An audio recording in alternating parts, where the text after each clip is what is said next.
বিগত স্বৈরাচার ফ্যাসিবাদ সরকারের আমলে দেশের শেয়ার বাজারের ধারাবাহিক পতনের কারণ উদ্ঘাটনের লক্ষ্যে বিভিন্ন সময় বিভিন্ন বিশেষজ্ঞ বিনিয়োগকারী সংগঠন এবং বিভিন্ন তদন্তকারী সংস্থার কার্যক্রম পরিচালনা করেছে। পরিচালিত কার্যক্রমে শেয়ার বাজারের ধারাবাহিক পতনের পিছনে কতগুলো কারণ আমরা পেয়েছি, কারণ সক্রিয় ছিল। কারণগুলি নিম্নরূপ, যেমন বাজার কারসাজি এবং কৃত্রিমভাবে শেয়ারের দাম বাড়ানো কমানো,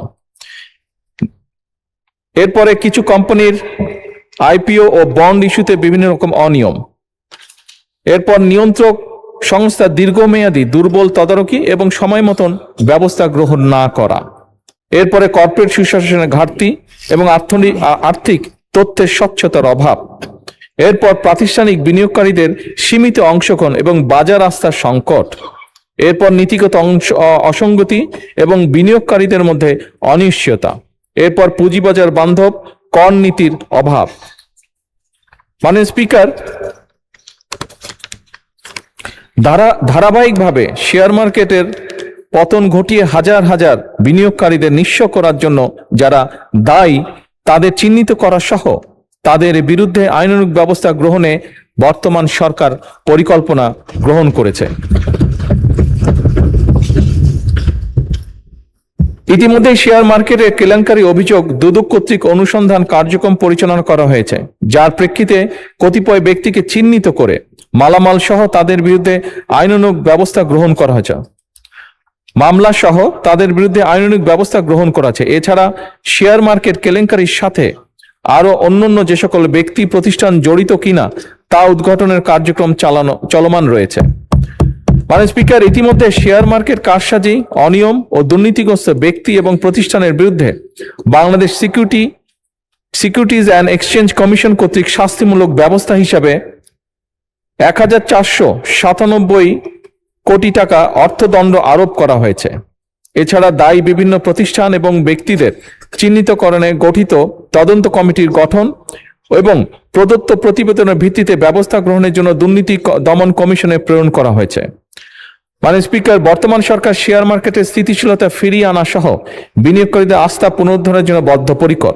সরকার ইতিমধ্যে বিনিয়োগকারীদের আস্থা বৃদ্ধিতে সুশাসন, স্বচ্ছতা, জবাবদিহিতা, পণ্যের বৈচিত্র্যকরণের মাধ্যমে বাজারের গভীরতা বৃদ্ধি, বিনিয়োগ শিক্ষার প্রসার ইত্যাদির মাধ্যমে উন্নত এবং টেকসই পুঁজিবাজার গঠনের উদ্যোগ গ্রহণ করেছে। মাননীয় স্পিকার, আপনি যদি গতকাল বা আজকের পত্রপত্রিকা খেয়াল করে থাকবেন, দেখবেন যে ধীরে ধীরে পুঁজিবাজারের অবস্থার পরিবর্তন ঘটছে এবং এটি ভালো করছে ধীরে ধীরে। মাননীয় স্পিকার, যে সকল কর্মসূচি এর মধ্যে অগ্রাধিকার দেওয়া হয়েছে তার দুই একটি আপনার সামনে আমি উল্লেখ করতে চাই। যেমন বিনিয়োগকারীদের আস্থা বৃদ্ধিতে সুশাসন, স্বচ্ছতা, জবাবদিহিতা নিশ্চিতকরণের লক্ষ্যে সরকার 4 জুন 2026 তারিখে পুঁজিবাজার বিষয়ে দক্ষ এবং অভিজ্ঞতা সম্পন্ন একজন চেয়ারম্যান ও 3 জন কমিশনারকে বাংলাদেশ সিকিউরিটিজ অ্যান্ড কমিশনের নিয়োগ প্রদান করেছে। নতুন কমিশন দায়িত্ব গ্রহণের পরপরই বাজারে বিদ্যমান ফ্লোর প্রাইস প্রত্যাহার করেছে।